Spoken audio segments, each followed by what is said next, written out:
Shalom, shalom. Bwana Yesu Kristo atukuzwe sana, ndugu mpendwa mfuatiliaji wa chaneli hii ya Yosia TV. Ninakusalimu kwa jina kuu, jina takatifu la Yesu Kristo wa Nazareti aliye hai. Ninayezungumza nawe ni kuhani Samuel Yosia. Ninamshukuru Mungu sana kwa ajili ya majira haya. Nimeweza kupata kibali hichi cha kuleta mafundisho haya ya mwendelezo wa tafasiri za ndoto na maana zake. Siku ya leo nimekuja na hizi ndoto ambazo watu wengi wamekuwa wakiota, pengine hata wewe hizi ndoto zimekuwa zikikusumbua.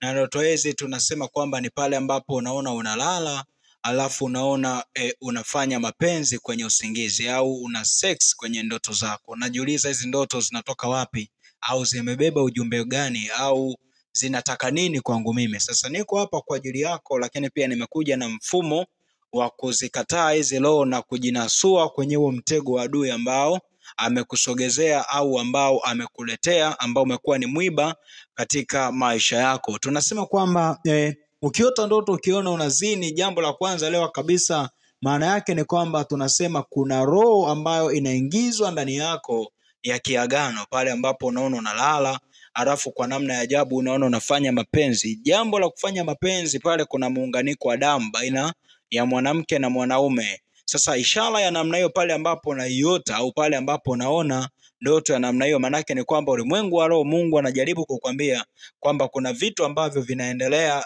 vinavyohusu maagano yanayoingia kwa njia ya zinaa. Ukiota ndoto ya namna hiyo, ukiona unazini kwenye ndoto, haina maana nzuri. Wana inasema pia ukiona unazini na mwanandugu, pengine na mama, wewe ni mwanamke unaona unazini na babako mzazi.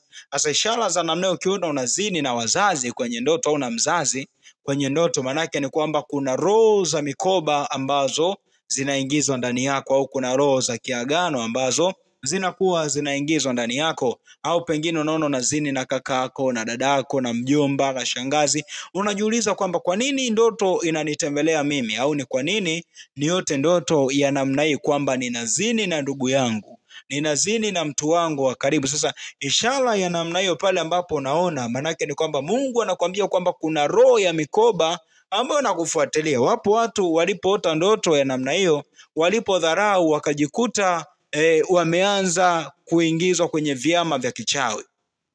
Walipodharau wakajikuta wanaanza kufuatiliwa na roho ya uaguzi, roho ya ushirikina, roho ya uganga ikaanza kuingia ndani yao. Sasa ishara za namna ni kwamba kuna ndoto Mungu alikufunulia kwamba kuna kitu ambacho kinaendelea, adui anataka kisogeze kwako, lakini kwa sababu kutilia maanani ndio kapelekea mpaka madhara ya namna hiyo yakakupata. Kwa hiyo ishara ya namna hiyo pale ambapo unaota ndoto unaona unazini na ndugu, unazini na baba na mama na mjomba na bibi na babu, elewa kabisa kuna roho za mikoba ambazo zinakufuatilia, na Mungu anakufunulia mapema ili uweze kuzikataa, ili uweze kujitenga na hizo roho, ili neema ya Bwana iweze kuleta wokovu katika maisha yako. Kwa ishara ya namna hiyo pale ambapo naiona, inakuwa ina maana nzuri, manake ni Bwana mwenyewe anajaribu kukwambia simama kwenye maombi, kataa hizo roho, haribu hizo roho, jitenge na hizo roho, kwa sababu ulimwengu wa roho, ukiota ndoto unafanya mapenzi,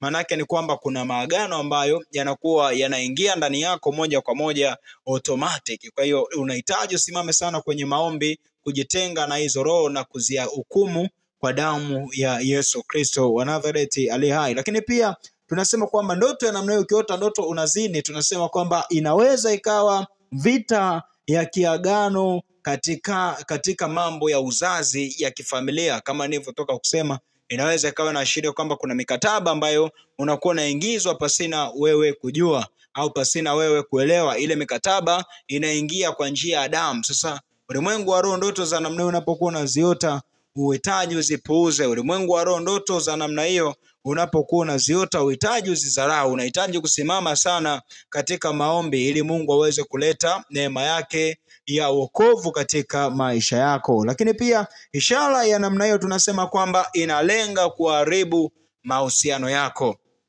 Wapo watu leo ni wanandoa, wameoa, wameolewa, lakini kwa namna ya ajabu bado wakilala usiku wanakuta wanaota ndoto, wanaona wanafanya mapenzi au wanaona wanazini. Ulimwengu wa roho. Sasa ndoto ya namna hiyo, hata mtu akiwa kwenye mahusiano, kuna namna tu hayo mahusiano yataanza kupitia shida. Kuna namna tu hayo mahusiano yataanza kupitia vikwazo. Kuna namna tu hayo mahusiano yataanza kupitia sintofahamu, au inapelekea kabisa mahusiano wengine yanavunjika kabisa. Kwa sababu gani? Ulimwengu wa roho, kuna mtu anakuwa ameingia pale, kuna mwanaume mwingine anakuwa ameingia pale, kuna mwanamke mwingine anakuwa ameingia pale. Sasa kwa sababu ameingia, moja kwa moja hayo mahusiano yataanza kulega, faraka zitaanza kuingia, kuchukiana kutaanza kuingia, kukatana kutaanza kuingia, kwa sababu ulimwengu wa roho, Mungu alileta taarifa mapema kwamba kuna sumu imeingia ndani yenu, kuna sumu imeingia kwenye hao mahusiano, lakini kwa sababu mmedharau, ndipo utaanza kuona hata mahusiano yakianza kuvunjika. Kwa ndoto za namna unapokuwa unaziona, unaona unafanya mapenzi kwenye usingizi, unaona unafanya mapenzi kwenye ndoto yako, my friend, ndoto ya namna hiyo usipuuze. Ndoto ya namna hiyo usidharau, manake kuna agano ambalo linakuwa linaingia automatic ndani yako na unahitaji uweze kulishughulikia. Lakini ndoto ya namna hiyo unapokuwa unaota unafanya mapenzi, kunaweza kukawa kuna maana mbili. Kufanya mapenzi inaweza kawa imebeba ujumbe ulimwengu wa roho kwamba tunasema kuna maagano ambayo unakuwa unaingia. Lakini ukiota ndoto unafanya mapenzi kabisa, yani unaona kabisa una sex na mtu kwenye ndoto, unaona kabisa mbona nafanya mapenzi, na ukiamka ukiangalia hali ya maumbile yako unaona imebadilika, maana yake hapo ni kwamba kuna jini mahaba ambalo lilikopo limeingia kweli likafanya mapenzi na wewe, yale majini mahaba ambayo yamekopa akiwaingilia watu wengi kwenye ndoto. Sasa ishara ya namna hiyo pale ambapo kaiona au pale ambapo kaiota, maana yake ni kwamba si ndoto tena, ni maono waziwazi, kuna majini mahaba yalikuwa yameingia. Sasa ukiona ishara ya namna hiyo, unahitaji kuingia kwenye maombi, kukataa hayo maroho ya majini mahaba, kujitenga nayo. Lakini ndoto hiyo hiyo pia majini mahaba inaweza ikawa imebeba ujumbe au inaweza ikawa imebeba taarifa kwamba tunasema kuna maagano ambayo unahitaji uyaingie, unahitaji uyafanyie kazi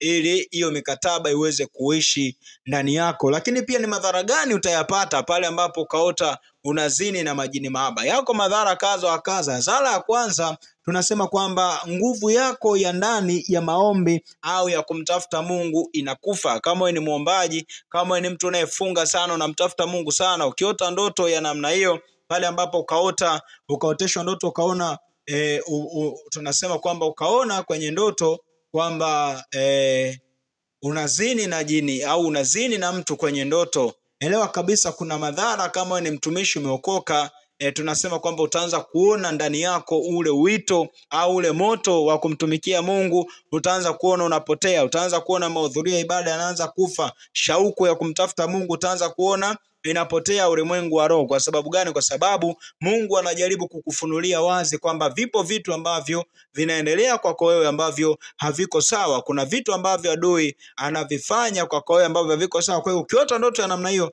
elewa kabisa kwamba madhara ya kwanza atakayokuja, kama ulikuwa ni muombaji, utaanza kuona ile kiu ya maombi inakufa. Kama ulikuwa ni mtu unamtafuta Mungu, mwinjilisti, mtumishi ambaye umesimama, utaanza kuona ule moto au ile kiu ya ibada utaanza kuona imepotea. Usijiulize shida ni nini. Shida ni pale ambapo uliota ile ndoto ambayo Mungu ameileta kwako, ambayo Mungu amekusogezea kwako, lakini ukaidharau au ukaipuuza. Sasa hapo ni Bwana mwenyewe anakuonyesha dhara ya kwanza ambalo litakuja nyuma hiyo ndoto, ni pale ambapo tunasema utaanza kuona moto wa kumtumikia Mungu unapotea au kiu ya kumtumikia Mungu inakufa kabisa. Lakini pia jambo lingine ambalo litafuata pale ambapo utaota ndoto ya namna hiyo, ukiona unazini na jini mahaba au unazini na mtu kwenye ndoto, ishara ya namna hiyo, elewa kabisa tunasema kwamba roho ya uovu inaachiliwa kwa roho ya tamaa. Pale ambapo utaota hiyo ndoto, utaanza kuona kiu ya kufanya mapenzi, kiu ya zinaa itaanza kuja kwa nguvu ndani yako, au utaanza kuona maovu yataanza kuingia. Utaanza kujiona ni mtu wa kawaida, utaanza kuona ulikuwa unaogopa kuongea uongo, utaanza kuona kuongea uongo kwako ni sehemu ya maisha yako. Kuto kuhudhuria ibada utaanza kuona pia ni sehemu ya maisha yako. Utaanza kuona yani vile vitu ambavyo zamani ulikuwa unavichukia, utaanza kuona unaishi navyo: umbea, uongo, usengenyaji, husuda, choyo, chuki, tamaa. Utaanza kuona hivyo vitu viko upande wako. Unajiuliza hivi vitu shida nini? Ni pale ambapo uliota ndoto na zini na ukadharau, ndipo sumu zikaanza kuingia za namna hiyo. Lengo kuu ni kutenganishwa katika uwepo wa Mungu. Lengo kuu ni kutolewa katika utukufu wa Mungu pale ambapo unakuwa unaota ndoto za namna hiyo. Lakini pia ishara nyingine tunasema kwamba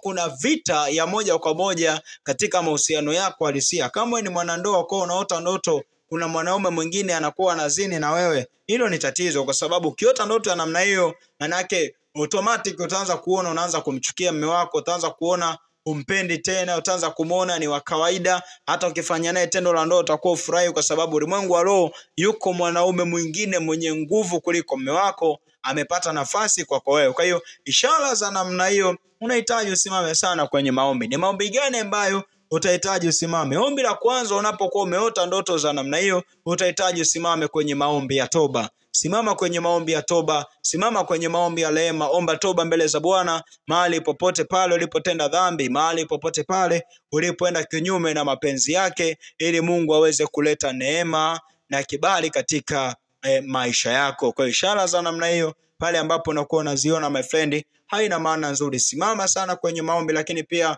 rejesha katika maombi yako, rejesha ule utukufu wa Mungu uliokuwa umepotea, au ule utukufu wa Mungu uliokuwa umeibiwa katika maisha yako. Kwa hiyo ni muhimu sana utakaposimamia maombi ya namna hiyo, Mungu ataenda kuleta neema ya wokovu katika maisha yako. Mungu akubariki, Mungu akutunze. Jambo la kuzingatia, hapo chini ya video yetu kuna maandishi yameandikwa subscribe, utabonyeza hiyo alama subscribe kwa kwanza kupata mafundisho yetu yote. Lakini ukihitaji msaada wa kiroho, namba zetu za WhatsApp ziko hapo. Ninakutakia wakati mwema. Niliyekuwa ninazungumza nawe ni Kuhani Samuel Yosia. Shalom, shalom, Maranatha. Asante sana.